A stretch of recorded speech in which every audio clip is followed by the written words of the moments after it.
大家好，歡迎收睇雞腿貓頻道。今集就嚟翻個短線團系列。我今次就參加咗食玩假期嘅惠州2天團。呢個團最吸引我嘅地方就係可以入住今年9月全新開業嘅國際品牌惠州中海希爾頓酒店。惠州市本身喺廣東省嘅東南部，係粵港澳大灣區涵蓋城市之一。我哋喺深圳出發去惠州其實都好近嘅。出發當日早上嘅10點鐘，我就去到羅湖口岸揾翻食玩假期57號期嘅導遊。點好名之後，導遊就會向我哋每名團友派發呢個食玩假期嘅團章，方便佢適應嘅。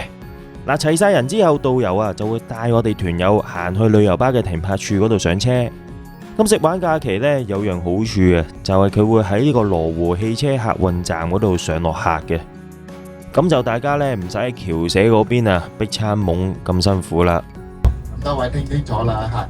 早晨，我哋大聲講早晨，祝我哋車上咁多位團友健康又醒神，坐車啤啤都唔會行，好嘛？咁多位早晨，早晨啦嚇！導遊喺車上面自我介紹同埋簡單講下行程之後，就向我哋每名團友派發1支嘅飲用水。早上11點3左右，我哋就嚟到惠深長隆服務區去個洗手間。喺呢度逗留大約15分鐘左右，就上翻車繼續行程。我哋大約搭多45分鐘嘅車程，就嚟到惠州嘅恒富酒樓嗰度食午飯。餐廳職員就先嚟咗冬瓜燉龍骨湯俾我哋飲嘅。咁天氣因為都凍咗好多飲翻碗湯暖下個身都唔錯嘅。跟住上嘅菜式就係石磨豆腐啦。咁石磨豆腐呢都煎得幾香口嘅。仲有呢款菜式農家小炒肉，不過就係偏辣嘅菜式嚟嘅。仲有大隻嘅招牌燉全雞、蛋餃煲，蛋餃入邊嘅餡料有豬肉同埋冬菇等等嘅。跟住呢碟魚呢叫做功夫鱸魚，魚肉呢都好嫩滑。依家眼前見到係藕尖炒牛肉，仲有餸飯一流嘅鄉下菜乾煲同埋魚香茄子煲嘅。最後仲有炒菜心。飯後水果方面就係西瓜。食飽飯之後，我哋晏晝2點到就嚟到惠州西湖呢邊，就會自由活動1個鐘啦。本身個行程呢就唔係安排呢個景點嘅，就係去惠州嘅科學館。咁啱惠州科學館呢就需要閉館10幾日所以導遊呢臨時就改動行程，就改咗去惠州西湖呢一邊啦。惠州西湖係國家重點風景名勝區，國家5A級旅遊景區，成個景區嘅面積有3.2平方公里。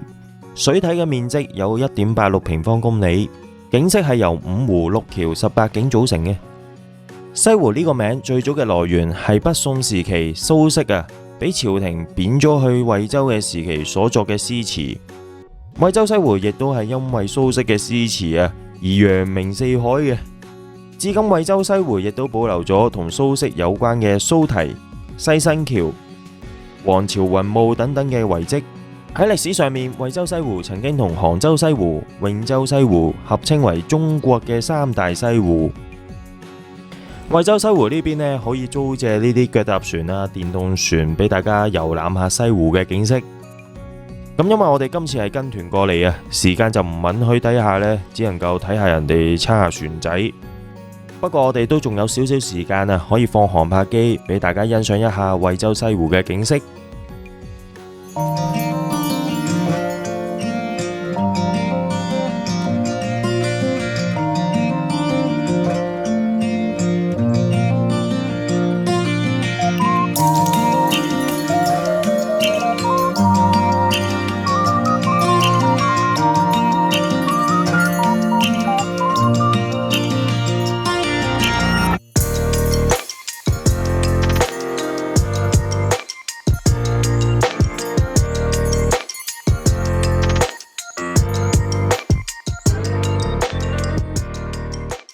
我哋遊覽完惠州西湖之後，趁仲有少少時間，就行咗對面馬路嘅惠州商業步行街嗰邊行逛下嘅。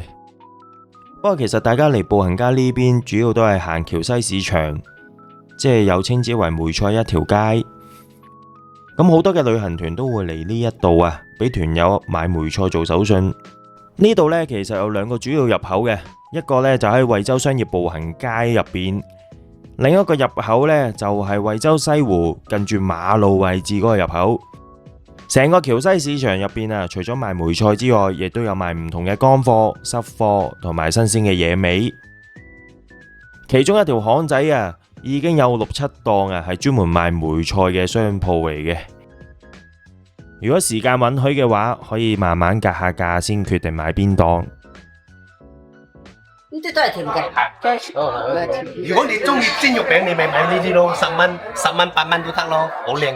蒸肉餅係煎肉餅買呢啲，好新鮮嘅。先頭佢哋買咗好多嘅。10蚊一斤啊！呢扎都唔止一斤。呢隻2斤。咁多我唔要咁多。我你要幾多咪得咯？拆開嚟啊！你要幾多？都唔使咁多。唔係呢啲好靚嘅，我同你真空好嘅，你買呢隻10蚊啊？係10蚊一斤。呢啲咧？呢啲12蚊。甜㗎？甜嘅。我唔鹹嘅一睇就知啊！嗰啲啫。睇睇。好靚嘅咧，三鋪咯，唔要咁多三鋪嚟。上年呢，我嚟梅菜一條街呢度啊，都有幫襯呢一檔嘅，咁今年都唔例外。嗱，呢度3棵甜梅菜就係11蚊，佢仲可以幫你真空包裝，拎返香港都容易啲啊嘛。嗱，呢邊我哋仲見到有一檔賣手工油甘汁嘅，10蚊雞一樽，咁都幾抵飲嘅。下晝3點幾，我哋就嚟到惠州中海希爾頓酒店。我哋就喺酒店大堂度等候導遊辦理入住手續，然後向我哋團友派發房卡。唔少團友趁呢個空檔時間喺度影相打卡留念。酒店大堂同時都可以飽覽到惠州嘅景色。導遊幫我哋辦理好酒店嘅入住手續之後，就向我哋每組嘅團友派發房卡，同時亦都會派發呢一張自助晚餐嘅入場券。咁我哋今次入住惠州中海希爾頓酒店嘅豪華雙床房。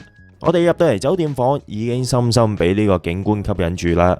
我哋今次入住嘅房間係位於酒店嘅36樓，所以呢望嘅景觀都特別廣闊啲嘅。嗱，房間呢其實感覺都會開揚舒適嘅。呢間豪華雙床房呢，我哋喺 trip.com 嗰度見到呢個房型呢預訂嘅價錢要800幾蚊嘅。咁其實呢個團都幾抵嘅，能夠入住到今年9月新開嘅希爾頓酒店。咁我哋睇翻房裏邊有啲乜嘢設備先。首先會見到床頭櫃有部電話，俾你方便同酒店職員聯絡嘅。咁亦都有個鬧鐘啊。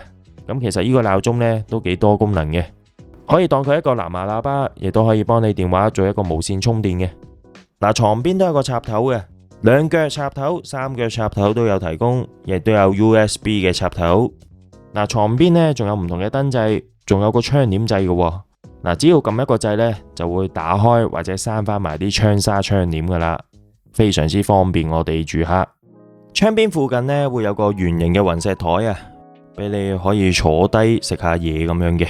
而右手邊呢有張梳化椅喺你攰嘅時候可以攤喺度睇下電視或者玩下電話咁樣啦。電視機佢哋可以睇到香港嘅電視台。電視機嘅隔籬呢就係房間裏邊嘅 mini bar。咁會有電熱水壺、2支嘅飲用水、咖啡粉同埋茶包提供嘅。唔夠嘅話可以同酒店職員嗰邊補充。下邊呢仲有茶杯、玻璃杯，仲有部迷你嘅雪櫃。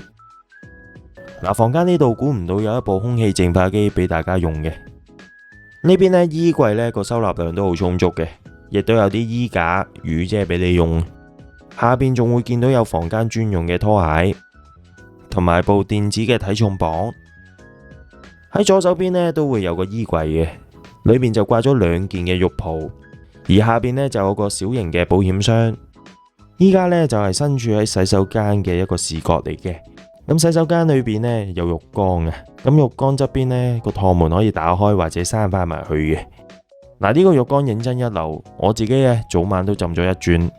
嗱，浴缸嘅隔籬呢會有番梘同埋風筒嘅。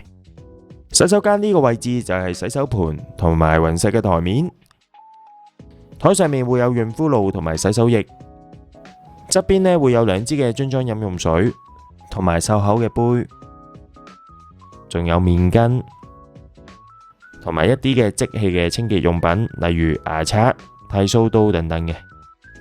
呢度呢仲有個放大鏡可以俾你照下塊面嘅。最後就係馬桶。隔籬呢就係淋浴間，淋浴間有手持式嘅花灑同埋雨淋式嘅花灑。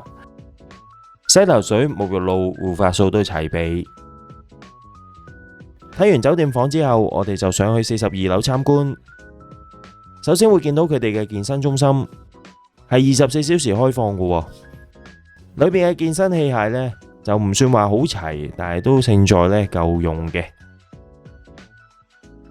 同層嘅42樓仲有一個無邊際泳池，除咗可以俾大家游水之外，當然呢就係影相打個卡啦。望住惠州嘅景色游水啊，確實係唔錯嘅。就算你唔係游水啊，好似我咁樣影下相都幾寫意嘅。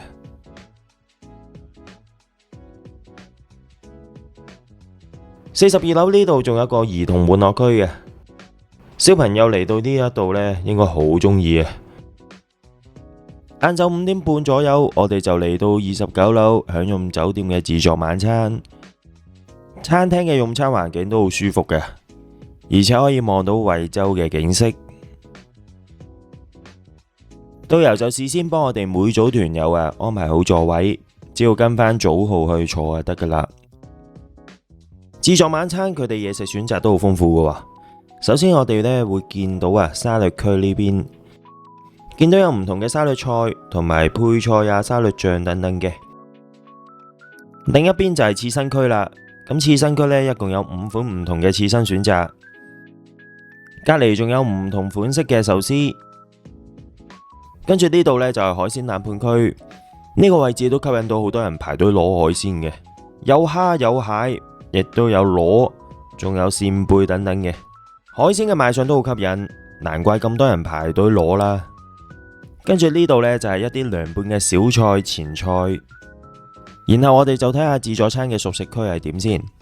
首先會見到呢一個叫做地中海風味魚類扒檔，跟住呢度就係麵檔，咁又提供幾款嘅麵底、丸類、肉類同埋海鮮俾你選擇。會見到餐廳工作人員呢不停喺個扒爐度煎魚嘅。值得一讚呢度嘅熟食大多數都會有個爐熱住又或者有個保溫燈咁樣照住嘅。咁就唔使擔心啲嘢食凍咗唔好食啦。但係都有少少要改善嘅地方，就係佢哋啲菜式未必有個牌話俾你聽係咩嚟嘅。不過熟食大概都係海鮮肉類、炒菜、炒飯等等嘅。都見到佢哋餐廳盡量滿足唔同客人嘅口味需要。呢度仲見到有披薩同埋芝士焗薯蓉嘅。熟食區呢度仲有一個叫做玫瑰鹽烤肉類扒檔，咁會見到餐廳職員呢喺度煎下扒、煎下肉咁樣嘅，亦都有嗰啲香腸串燒等等都會喺呢度煎嘅。哇！呢度直情見到成隻嘅烤雞咁佢哋嘅熟食呢會不斷補充所以唔使擔心冇嘢食啦。原來今次自助晚餐呢係小火鍋主題嘅自助晚餐嚟嘅。如果就咁俾錢嚟食嘅話，要218蚊一位。佢哋有生蠔嘅，不過生蠔呢就唔係就咁食要煮熟晒先可以食嘅。估唔到呢間酒店自助餐有即撈海鮮炒咁又提供唔同嘅海鮮俾你撈去打邊爐嘅。嗱，除咗海鮮之外，佢哋仲有其他嘅火鍋配料同埋蔬菜等等嘅。亦都有提供火鍋醬料俾你自由配搭。火鍋嘅湯底呢，有五指毛肚湯底同埋日式嘅和風湯底俾你選擇。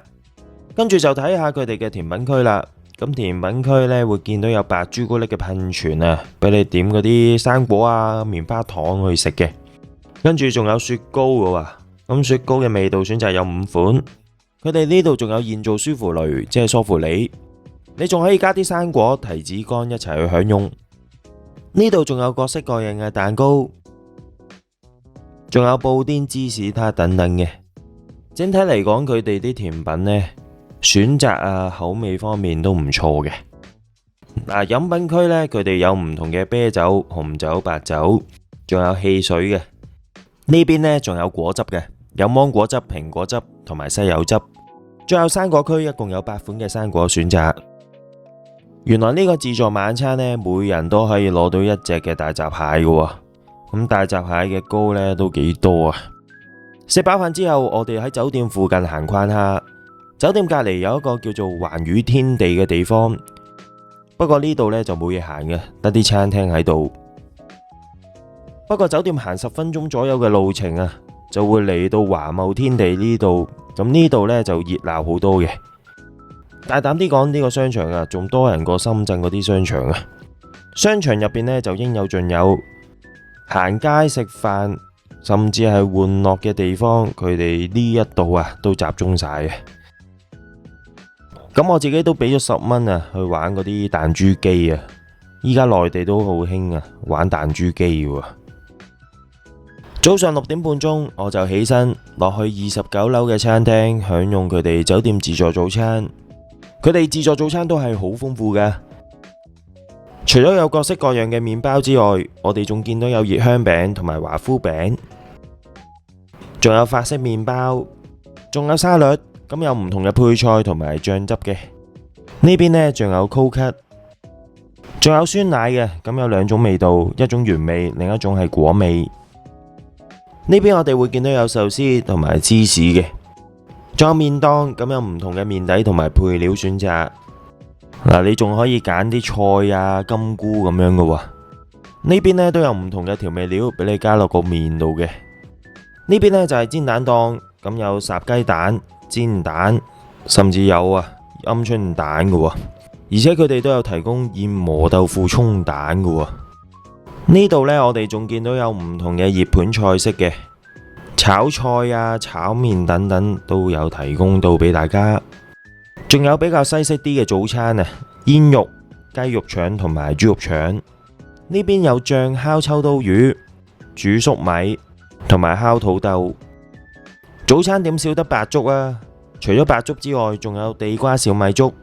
隔籬仲有油炸鬼同埋春卷，同埋各式各樣嘅中式蒸點。嗱，之後就睇埋佢哋有啲乜嘢飲啦。早餐點少得咖啡啊，我自己都整翻杯提下神先。仲有熱豆漿、熱牛奶、紅茶、綠茶，仲有4款嘅果汁啊。最後生果區就有提供6款嘅生果。朝頭早望住惠州呢個景，享用一個豐富嘅酒店自助早餐，其實真係好享受嘅。早上10點半，我哋執好行李就去返酒店大堂度辦理酒店退房手續。你亦都可以交房卡俾導遊幫你辦理退房手續嘅。即係做得好差嘅。我經常帶團去住酒店呢，我唔知大家有冇一種感覺啊，係我哋未返到酒店之前呢，覺得哇呢間酒店呢，即係由遠處望過呢間酒店好靚仔咁樣，但係一攞埋個行李落到大堂之後呢，經常有啲團友問我：喂，你呢間酒店有冇開過？開咗30年嘅嗱。咁呢個嘅話呢，即係比較正常嘅一點。因為我哋喺酒店搭咗大約半個鐘車程就嚟到勁家莊呢度啦。勁家莊呢，其實係由香港演員何家勁創立嘅健康食品品牌同埋企業。呢間公司係由2011年喺惠州設立嘅，主要就係研發、生產同埋銷售五穀雜糧等等嘅健康食品。其實我哋喺現場都會見到唔同嘅旅行社都會帶團過嚟呢度參觀。所以有跟過短線團嘅朋友，相信對呢個地方唔陌生。咁佢哋嘅產品大部分都有得提供試食同埋試飲嘅。例如呢款紅棗黑糖薑茶就有得試飲啦。呢款袋裝五穀粉我自己試完呢，好中意啊，就買咗一包返香港飲啊。所以呢度有得試食試飲係唔錯嘅。嗱，最緊要呢度就冇強制購物呢啲嘢嘅，唔啱咪出邊行下街去下廁所或者坐低休息咯。我哋去完勁家莊之後，就搭咗半個鐘左右嘅車程嚟到惠州一個商場，就會去商場入邊一間餐廳叫做漢陽亭嗰度食飯。咁漢陽亭本身係主打自助烤肉同埋自助火鍋嘅餐廳嚟嘅，各款嘅肉類都擺晒出嚟啊！咁大家可以按照自己喜好去攞啊。咁佢哋呢度呢，仲有即撈海鮮池啊，咁有蝦啊、尾貝、白貝等等嘅。咁啲海鮮呢都幾生猛嘅，啲蝦呢扎扎跳啊，跳出嚟添啊！咁餐廳職員都好好啊，可以幫我哋呢用鉸剪剪開個蝦頭先嘅。自助區呢邊都有啲呢係專係燒肉用嘅食材啊，咁有啲呢係已經醃製好嘅。呢度仲有唔同嘅蔬菜，菇菌類嘅食品同埋唔同嘅火鍋配料，仲有沙律同埋涼拌嘅小菜。另一邊就會見到烏雞湯同埋蟲草花龍骨湯。呢度呢，仲有幾款嘅熱盤美食啊，同埋有唔同嘅炸物啊、披薩，仲有各式各樣嘅壽司。咁甜品呢，見佢有啲蛋糕啊、布甸等等嘅。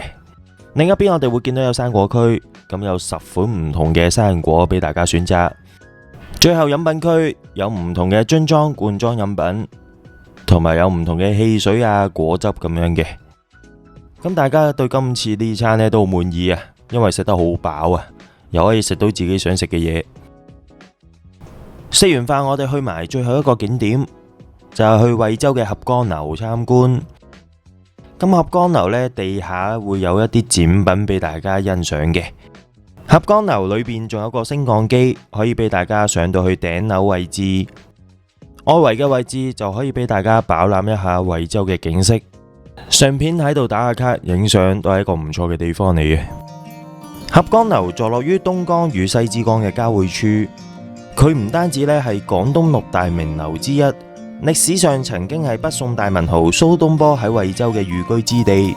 依家嘅合江樓喺2006年二址重建之後，雖然地理位置有所變動，但係依舊咧承載住歷史嘅文化意義喺裏邊。合江樓隔籬就係水東街啦。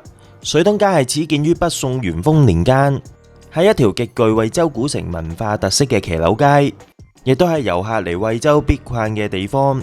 呢條街呢就匯聚咗吃喝玩樂等等嘅鋪頭，騎樓建築就保留咗惠州特色嘅文化風情。夜晚嘅時候呢，非常之熱鬧啊，所以都吸引到唔少人喺度行夜市攤人檔噶。去完水東街之後，我哋就搭車翻返去深圳啦。喺中途都會嚟呢個服務區俾大家去下洗手間。下晝5點半鐘，我哋就返到嚟羅湖口岸呢邊解散。最後就想講下今次呢個團嘅費用，每人嘅團費係599蚊。如果你係星期六出發呢，就需要649蚊嘅。每人每日嘅導遊費係80蚊，所以2日加埋係160蚊。成個團呢個費用就係每人759蚊。最後大家報團嘅時候，旅行社可能會徵收你嘅保險費，但係呢樣嘢就唔係強制要加嘅，就根據翻你自己個人情況去決定啦。如果呢一個人報名嘅話，係需要收房差費用嘅，而呢個房差費用係幾多，就需要向旅行社職員查詢啦。多謝大家嘅收睇啊！如果中意我哋嘅影片，記得訂閱我哋嘅頻道，分享影片同埋讚好啊！